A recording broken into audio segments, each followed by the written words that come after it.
Hello guys, hello. This is for Libra. Libra, welcome dito sa aking channel, Kapalaran 888. Welcome. Alamin natin kung anong messages, vibration, gabay, energy para sa inyong lahat. So, Libra, second half tayo ng 2020, 6 na January. So, pareho kayo ng Gemini, Aquarius, Libra. Hindi ko alam bakit ganun. Kasi new moon siya in Cancer. So, sinasabi ng baraha, ganun din to. Sa Aquarius sinasabi na assess the situation. Ikaw din, attend to the details. Which is pareho lang. So, kung gusto mo magkaroon ng mensahe about this one, pwede mong panoorin yung Gemini tsaka Aquarius. Okay, this 2 weeks na to, Libra, sinasabi ng barahan na if nakakaramdam ka ng pagod or hindi ka naman pagod, Saturday, Sunday, kung wala kang trabaho, magpahinga ka. Bigyan mo ang sarili mo, Libra, ng time para makapag-relax, para makapag-distress, makapag-reset, makapag-refresh.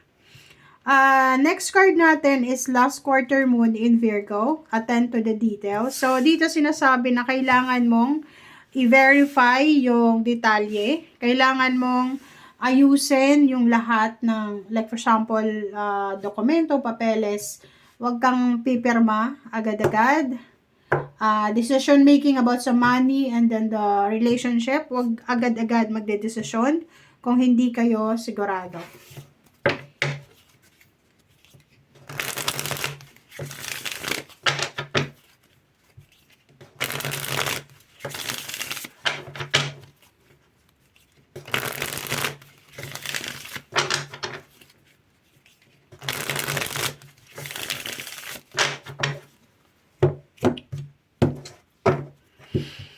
Okay, King of Fire, King of Earth. So, dalawang lalaki or dalawang powerful na individuals ang posibleng concern mo. So, maybe you are connected sa far sign, you are Sagittarius, or maybe you are focused sa trabaho, negosyo, or pagkakapirahan. And at the same time, you are connected or you are concerned sa mga maimpluwensyang tao. So, nakikita natin dito na fire sign Leo are Sagittarius, Earth signs Virgo, Capricorn, and Taurus. Sila yung mga individuals, babae or lalaki na focus mo sa 2 linggong ito, or ito yung pinaka-target mo, or ito yung pinaka-concern mo.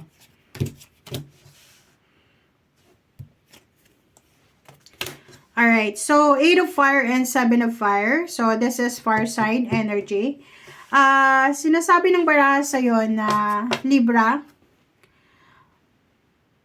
mayroong mga conflicts, mayroong mga defeat, or mayroong mga issue na magsusurpass, or pwedeng mayroong mga away, gulo, kompetisyon, mga chismis, ganyan, backstabbing, traidoran, or anything na involved ka, or maybe hindi ka involved, but you are connected to the person. So, maybe, like for example, mayroong Earth signs, Virgo, Capricorn, and Taurus, and fire sign Leo are Sagittarius na sila ay mag-aaway-away, magkakagulo sila, and you're the first and the last person na pwedeng umayos ng gulo na yan. So, sinasabi ng baraha sa'yo na kailangan mong ayusin, okay, this is the second half of January, kailangan mong mabilis na ayusin, mabilis ang aayusin mo or kailangan mong ayusin yung conflict na to between money and between your job or between this persona. So, fire sign Leo are Sagittarius, Earth signs Virgo, Capricorn, and Taurus, sila yung pwedeng mag-aaway-away, magkakagulo,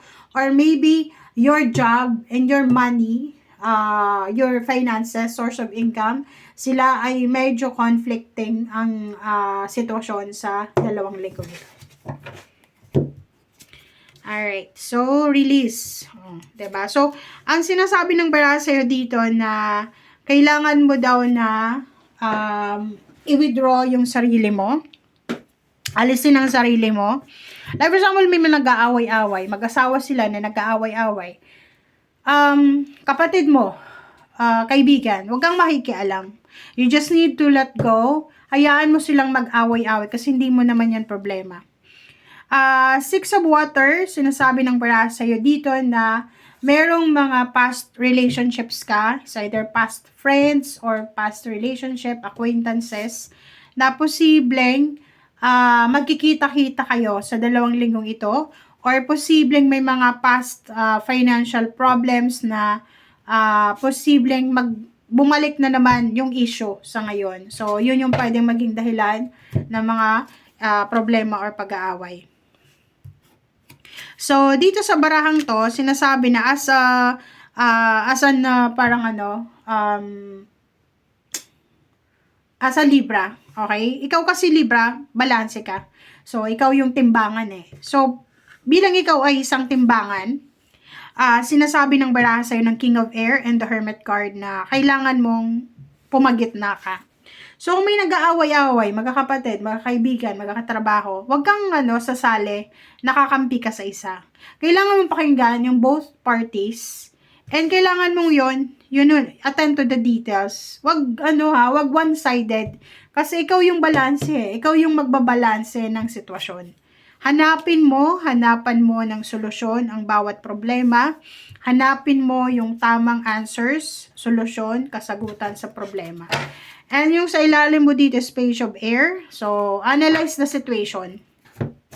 And dito sa 3 of Fire, tsaka 9 of Earth, sinasabi ng baraha sa'yo dito na by the first week ng February, isa sa mga hinihintay mong mangyari like travels, goals, expansion, vision, lalo na sa finances, ay posibleng makuha mo. So, napakaganda na ito Libra kasi sinasabi ng barahan na siguro may mga emotional problems ka, may mga kung ano-anong problema na nasa paligid mo, but meron ka na kailangan i-celebrate. Okay? Meron kang i-celebrate kasi may mga financial outcome na pwedeng dumating sa'yo. May mga, like yung iba, may mga nag-aaway na tao sa paligid mo na sinasama ka, ini-involve ka.